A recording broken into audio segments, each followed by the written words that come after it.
أعوذ بالله من الشيطان الرجيم. بسم الله الرحمن الرحيم. Assalamu alaikum wa rahmatullahi wa barakat.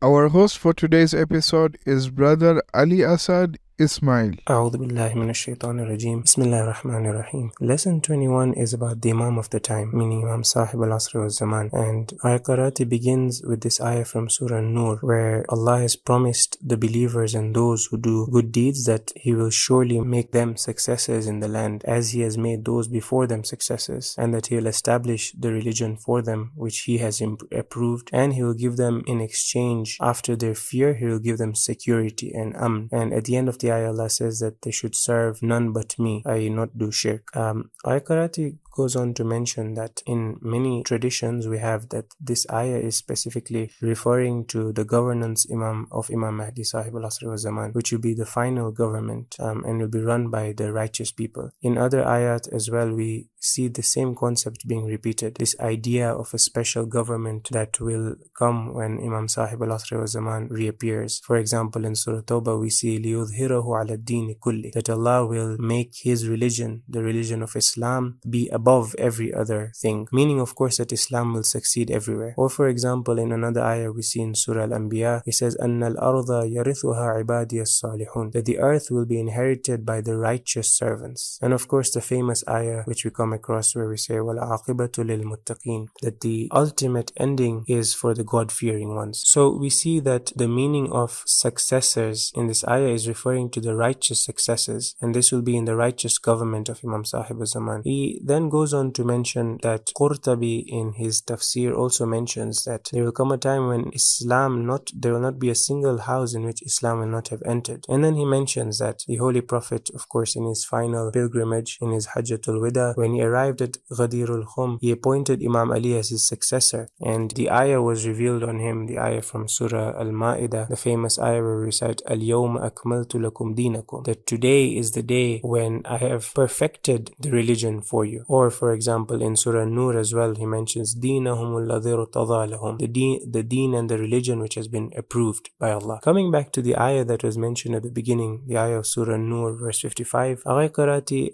at this point goes on to extract a few messages that we can take from this ayah. One of the messages is that Islam is the religion of the future. Many times we feel like this religion that we're in Islam, will it thrive? There's so much against Islam in this world. There's so much Islamophobia going on. So many people are converting to become atheists, and we feel like the world is becoming smaller for us as Muslims. But this ayah is telling us that Islam is the religion of the future. And the other ayat that we mentioned, وَالْعَاقِبَةُ لِلْمُتَّقِينَ, or أَنَّ الْأَرْضَ يَرِثُهَا عِبَادِيَ الصَّالِحُونَ, the earth will be inherited by the righteous servants of Allah. All these ayah give us hope that Allah has promised to us that He will establish His religion. Once again, another lesson we can take is the same lesson of hope for us as believers, as in this day and age, especially when we see so much going on around us against Islam, and so much dhulm and oppression happening to Muslims in different places in the world, be it in Palestine, be it in Yemen, or in other places of the world. This ayah gives us hope as Muslims and as mu'mineen that we should be able to withstand the pressures and hardships, because like Allah has promised, the end result is that the religion of Islam will succeed, inshallah. Another thing that we learn from this ayah is that the key and secret ingredient for obtaining this Islamic government and this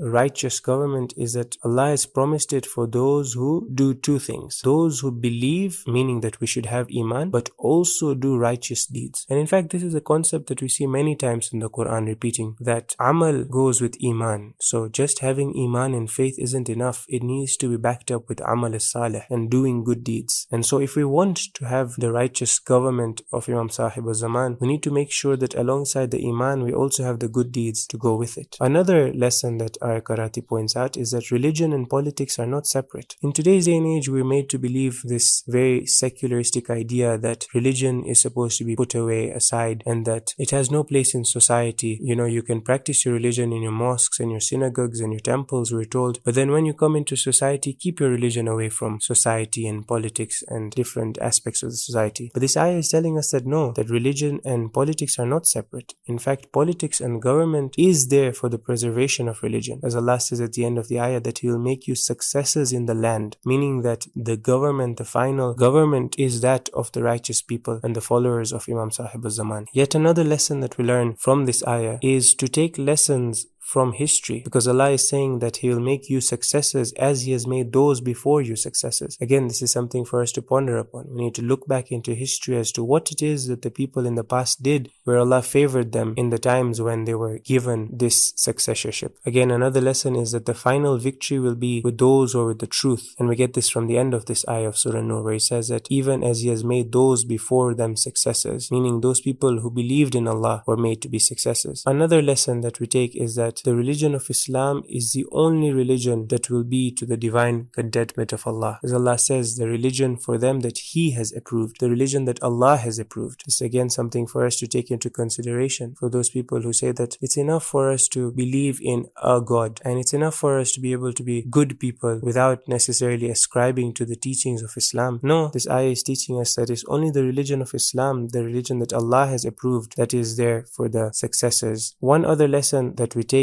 from this ayah is that they will, despite Imam Mahdi coming and despite him establishing an Islamic government, there will still be those people, a group of people who be deviated. As we see that the ayah ends by saying that whosoever disbelieves after that, meaning that even after the Imam has brought this government and established religion in the world, there still be a group of people who disbelieve after that. And we pray to Allah that we're not amongst these people. At this point then our karate goes on to speak a little bit about this title of Imam Sahib al-Zaman, which is Baqiyatullah. Baqiyatullah meaning the remnant of God, or the one who is the remaining one of Allah, the one who Allah has chosen to remain. And he says that this title Baqiyatullah is used in different places where the divine will of Allah is chosen to be retained for humanity. So for example, when believing soldiers and mu'mineen are returning from a war, because they have been chosen by Allah to remain and they have not attained the shahadat at that point and they have survived with the will of Allah, they're called Baqiyatullah. With respect to the Imam of our time as well, this same title is used, Baqiyatullah. And we see this in the different ziyarat where we say, Assalamu alayka ya Baqiyatullahi fi ardi. Peace be upon you, O the remnant of Allah on His land. Or for example, the ayah that is mentioned, Baqiyatullahi khayrul lakum in kuntum mu'mineen. Allah's remainder is better for you if you are believers. And he says that when the Imam comes, this ayah will be recited as well, because the Imam is a practical application of this term, Baqiyatullah, the remnant of Allah and the remainder of Allah. We pray to Allah to give us the tawfiq to be among the army and the chosen companions of Imam Sahib al-Asr wa Zaman. Wassalamu alaikum wa rahmatullahi wa barakatuh.